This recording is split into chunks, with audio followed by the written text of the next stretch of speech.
नमस्कार, सुप्रभात, good morning. मी गणेश शिंदे. आपण पाहता जी मराठी न्यूज. बातमी म्हणजे पारदर्शकता. आज आपण शिवसृष्टी या ठिकाणी आहोत. या ठिकाणी काही विद्यार्थी आहेत जे की पोलीस भरतीचे प्रशिक्षण करतात. काही मागण्या घेऊन या ठिकाणी आलेत. काय सांगताय सर?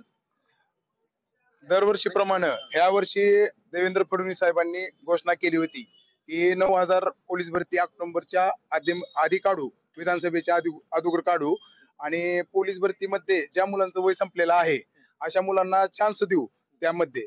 पण त्या गोष्टीची आता 15 ते 20 दिवसावर आचारसंहिता आलेली आहे. त्यामुळे त्या गोष्टीची तुम्हाला आम्ही जाणीव करून देतो की येणारी पोलीस भरतीची 9,000 मुलांची येणार आहे, त्यामध्ये ऍड करून 15,000ची करावी व मुलांना न्याय द्यावा जी मुलांची वय संपलेले आहेत. आणि तुम्ही पण घोषणा केलेली आहे विधानसभेमध्ये की त्या मुलांना आम्ही योग्य तो न्याय देऊ आणि आम्ही त्या गोष्टीला अनुसरून राजभाऊ त्यांच्याकडे आलेलो आहोत की त्यांनी आमच्या मागण्यांचा पूर्ण विचार करून देवेंद्र फडणवीस साहेबांपाशी त्या गोष्टीची शहानिशा करावी.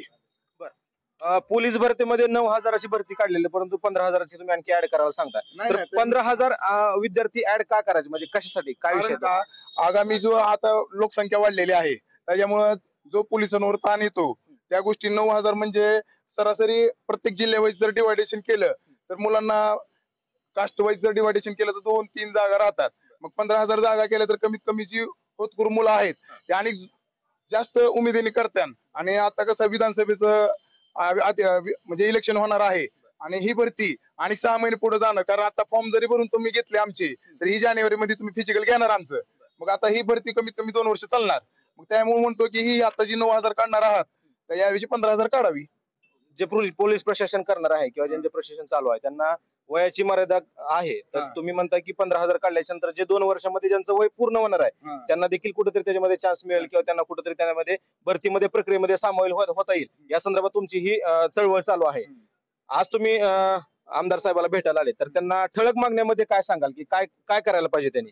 ठळक म्हणजे विधानसभेचं अधिवेशन जे आहे आचारसंहितेपूर्वी त्यांनी ऍड काढावी आणि ह्या 9,000च्या पदामध्ये आणि ऍड करून 6,000 पद करून 15,000 ऍड करून 15,000ची ऍड करावी. आता नॉर्मली भरती प्रक्रिया चालू असते तर त्यावेळेस तुम्ही काय नड अडचणीला फेस करता, किंवा तुम्हाला ग्राउंडचा विषय असेल किंवा व्यायाम करण्यासाठी जे साहित्य लागतं त्या संदर्भात काय काय विषय येतात, तुम्हाला काय नड अडचणी येतात? नड अडचणी म्हणजे जेवणाची मुलांची तारांबळ होते, मुलं बाहेर न येतात, खेड्यापेड्यात इकडं तिकडं म्हणजे शहरामध्ये येतात, जेवण वगैरे जे आहे त्यांची व्यवस्था व्यवस्थित होत नाही. कमीत कमी आमची प्रमुख मागणीमध्ये पण ती मागणी आहे की माननीय आमदार राजभाऊ यांनी ही पण मागणी त्याच्यामध्ये ऍड करून जेवणाचे पण आठवड्यात एक वेळेस जे जेवण आहे, जे रविवारच्या वेळेस सुट्टी राहतील त्यावेळेस मेस वगैरे बंद राहते त्यावेळेस ती त्यामध्ये जेवणाची पण सुविधा व्यवस्था करावी अशी आमची विनंती आहे त्यांना. आपल्या बार्शी तालुक्यामध्ये बार्शीमध्ये शिवशक्ती मैदान आहे, ज्या ठिकाणी बऱ्यापैकी मोठ्या प्रमाणात त्या ठिकाणी विद्यार्थी सराव करतात.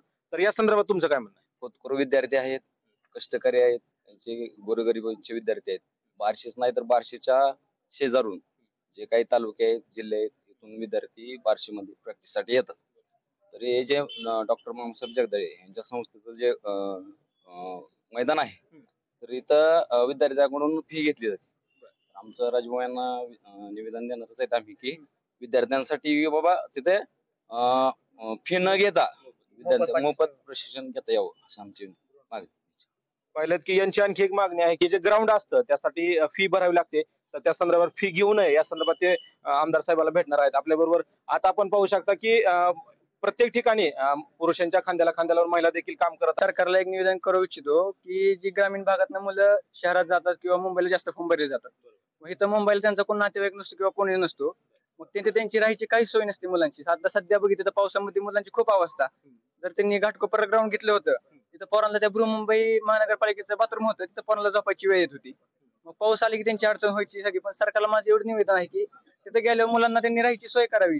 संध्याकाळी तरी कमीत कमी त्यांची झोपायची मंडप वगैरे काही टाकून त्यांची थोडंफार जेवणाची किंवा नाश्त्याची काही सोय त्यांनी करावी, एवढी माझी मागणी आहे सरकारसाठी. म्हणजे ज्या ठिकाणी भरती बोलवतात त्या ठिकाणी विद्यार्थ्याची सोय प्रॉपर होत नाही असं यांचं म्हणणं आहे.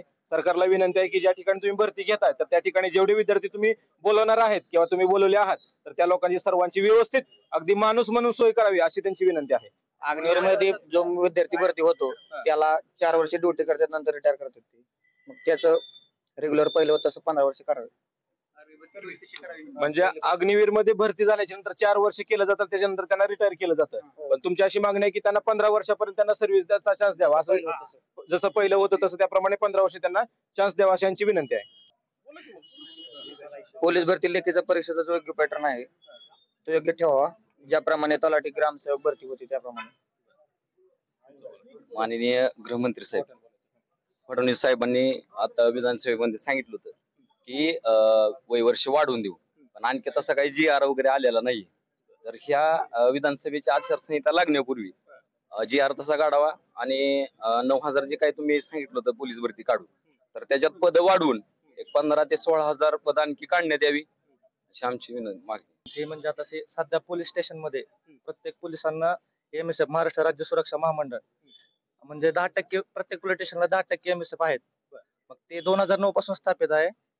मागणी एवढीच आहे की राज्य सरकारकडे त्यांना पगार वाढवून सध्या मुंबई या परिसरामध्ये 21,000 रुपये काय म्हणजे भागत नाही. मग ते सरकारमध्ये राज्य सरकारमध्ये ते विलीन करून त्यांना पगार वाढ करण्यात यावी, पोलिसांप्रमाणे त्यांना पण सुद्धा न्याय देण्यात यावा. एक दीड वर्ष झालं MPSCच्या जागा पण निघालेल्या नाहीत आणि PSI STI ह्या पूर्ण जागा ज्या आहेत ह्या वर्षी पूर्ण भरण्यात आलेल्या नाहीत.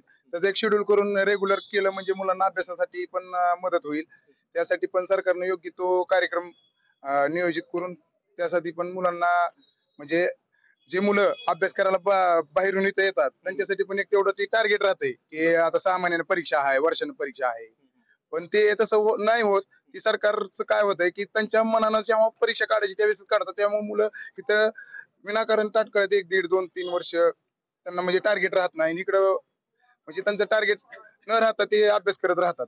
फक्त तेवढं ते 6 महिन्याला वर्षाला एकदा परीक्षा घ्यावी. पाहिलेत की 1-2-3 मुद्दे आहेत त्यांच्याकडे, जे की 9,000ची भरती आहे ती 15,000पर्यंत करावी, जेणेकरून त्याच्यामध्ये काही विद्यार्थी सराव करतात त्या लोकांना देखील 2 वर्षामध्ये कुठेतरी त्यांना शाश्वती मिळेल की आपण देखील लागू शकतोय. तसंच ग्राउंडचा एक विषय आहे की ग्राउंड हे बार्शी तालुक्यामध्ये जे शिवशक्ती ग्राउंड आहे त्या ठिकाणी फी घेऊ नये, त्या ठिकाणी मोफत करावा हा देखील विनंती यांनी या ठिकाणी केली आहे. तसंच ज्या ठिकाणी पोलीस भरतीचं नियोजन केलं असतं त्या ठिकाणी देखील विद्यार्थ्याची चांगल्या पद्धतीने सोय करावी हा देखील मुद्दा या ठिकाणी उपस्थित केलेला आहे. आणि जे की बाकीचे पण STIचे वगैरे जे बाकीचे पण घेतात परीक्षा त्याची देखील कुठेतरी वय वाढवावं आणि त्याची देखील कुठेतरी हमी द्यावी असं देखील यांनी सांगितलेलं आहे. आणि लास्ट शेवटचा मुद्दा असा यांनी सांगितलेला आहे की जे अग्निवीर असतात त्यांना 4 वर्षाची फक्त सेवा देण्याची मुभा असते, तर त्यांनी 15 वर्षापर्यंत ते देखील करावी असं देखील या ठिकाणी नमूद केलेलं आहे. एवढी विनंती आहे की आयोगाला सरकारने सूचना द्यावी की वेळच्या वेळी रिझल्ट लागावे. 2023चा MPSC मंत्रालय क्लर्कचा अजून रिझल्ट लागलेला नाही. आता 2024 झाला आणि रिझल्ट लागून बी जॉईनिंग जी आहे ती वर्ष 2-2 वर्ष येत नाही. ती कालावधी जातो. कालावधी जातो 4-4 वर्ष. त्यांचं म्हणणं असं आहे की तुम्ही परीक्षा घेता एवढे मोठे, त्यांनी कष्ट करून त्या ठिकाणी परीक्षा पास होतात, पण तुम्ही रिझल्ट द्यायला देखील उशीर करता आणि रिझल्ट दिल्याच्या नंतर अपॉइंटमेंटला देखील उशीर करता. म्हणजे त्यांचा जो पिरियड आहे 2-3 वर्षाचा तो विनाकारण वाया जातो असं यांचं म्हणणं आहे. ते देखील कमी करावा आणि लवकरात लवकर निकाल देऊन लवकरात लवकर त्यांची पदभरती करावी असं देखील या ठिकाणी नमूद करण्यात आलेलं आहे. कॅमेरामॅन मी गणेश शिंदे, जी मराठी न्यूज, बार्शी.